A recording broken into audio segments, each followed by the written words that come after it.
ನಮಸ್ಕಾರ, ನೀವು ನೋಡ್ತಾ ಇದ್ದೀರಾ ನ್ಯೂಸ್ ಫಸ್ಟ್ ಲೈವ್. ನಾನು ಸಬಾ ಹಕೀಂ. ಪ್ರಮುಖ ಸುದ್ದಿಗಳನ್ನ ನೋಡೋಣ. ಮೊದಲಿಗೆ ಹೆಡ್ಲೈನ್ಸ್.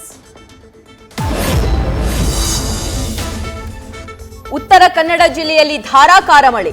ಹೊನ್ನಾವರದ ರಾಷ್ಟ್ರೀಯ ಹೆದ್ದಾರಿ 206ರ ಮೇಲೆ ಗುಡ್ಡ ಕುಸಿದು ಗುಡ್ಡದ ಮಣ್ಣು ಬಿದ್ದು ಗೇರುಸೊಪ್ಪ ಸಾಗರ ಹೆದ್ದಾರಿ ಸಂಪೂರ್ಣ ಸ್ಥಗಿತ.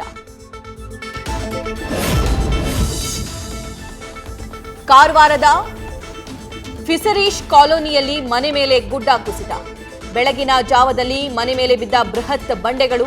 ಅದೃಷ್ಟವಶಾತ್ ತಪ್ಪಿದ ಪ್ರಾಣಹಾನಿ. ಅರಗ ಗ್ರಾಮದ ಬಳಿ ರಾಷ್ಟ್ರೀಯ ಹೆದ್ದಾರಿ 66ರ ಮೇಲೆ ನಿಂತ ಮಳೆ ನೀರು. ಭಾರೀ ಮಳೆಯಿಂದ ಮಡಿಕೇರಿಯ ಕೊಯ್ನಾಡಿನಲ್ಲಿ ಶಾಲಾ ಕಟ್ಟಡದ ಮೇಲೆ ಕುಸಿದ ಗುಡ್ಡದ ಮಣ್ಣು. ಭಾಗಮಂಡಲದ ತ್ರಿವೇಣಿ ಸಂಗಮ ಮತ್ತೆ ಭರ್ತಿ. ನಾಪೋಕ್ಲು ರಸ್ತೆ ಮೇಲೂ ನಿಂತಿರೋ ನೀರು.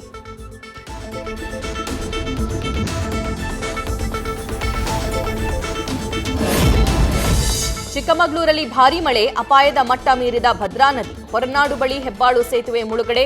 ಕಳಸಾ ಸಂಪರ್ಕ ಕಡಿತ. 6 ತಾಲೂಕುಗಳ ಶಾಲೆಗಳಿಗೆ ರಜೆ ಘೋಷಣೆ.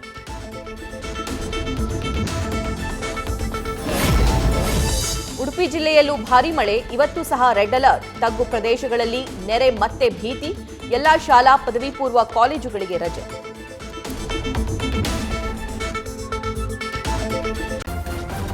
ನ್ಯೂಸ್ ಫಸ್ಟ್, ನಿರ್ಭೀತಿಯಿಂದ ನಿಮ್ಮ ಪರವಾಗಿ.